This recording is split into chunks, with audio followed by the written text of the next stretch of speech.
Hi!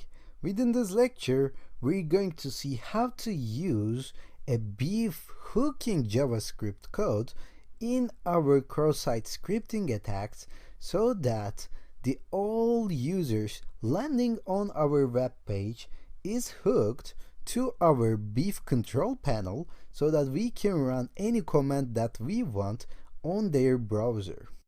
In fact, cross-site scripting attacks provide us a perfect timing to use beef because beef requires a JavaScript code to be run on the browser on the client side, and XSS provides us this opportunity. Now let's run beef. So you can click on here and start beef, you know that already, and in here we get an exemplary URL, and if we copy this URL and make a user click on this, it means that they are hooked on our beef. And I will use our XSS vulnerability right now in order to make sure everyone landing on a page that has this XSS vulnerability will be hooked. So let me show you how to do that. So you know this already, username is beef and password is beef as well. So I don't have any hooked browsers right here right now. What I'm gonna do, I'm going to take my exemplary script in here or here and make this into my XSS attack.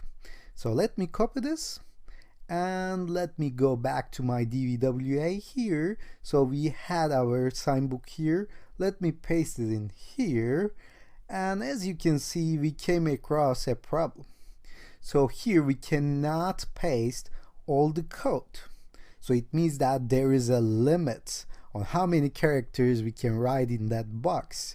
So it's like a Twitter, you cannot write more than some kind of a limit, okay? Let me show you how you can overcome this problem actually. So you have to right click and say inspect element. So you can actually access the HTML version of this website. So we have to find this message box in the source code of this website. So here, as you can see, as we hover over this code in here in below, it just focuses on the each character, each box, each element. So you can easily find the message because it will be highlighted when you come the right place like this, okay? So now you see that you're hovering over this message box in here and you have to go to details of this. As you can see, we have this kind of limitation in here. So max length, you have to increase this amount. Like you can increase it to 250, I don't know, just hit enter and then you can close this and then you can actually complete this script.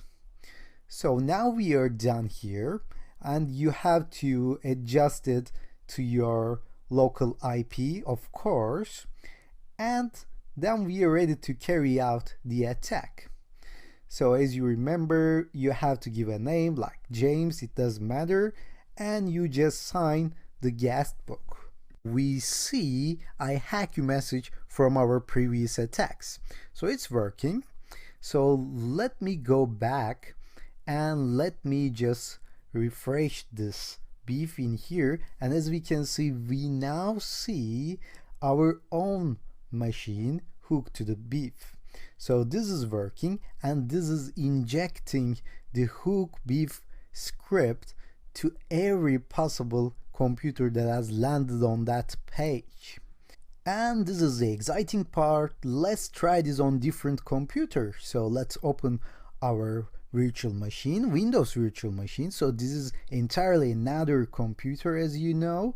And let's go to the XSS stored page and we see the I hack you box in here because it's already in the script from our previous attacks, but now we see this empty message from James and this must hook us to the beef in our Kali machine.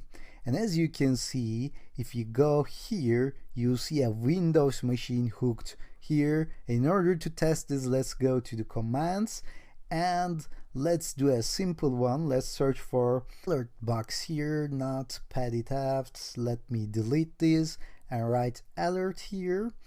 And if you find this alert dialog, you can just try this. And if we go back to our Windows machine, now we see beef alert dialog. So now we actually have control over this Windows machine and we can run whatever we want from this beef dashboard over here. So now let's stop here, and within the next lecture we're gonna cover how to protect ourselves from this kind of attacks.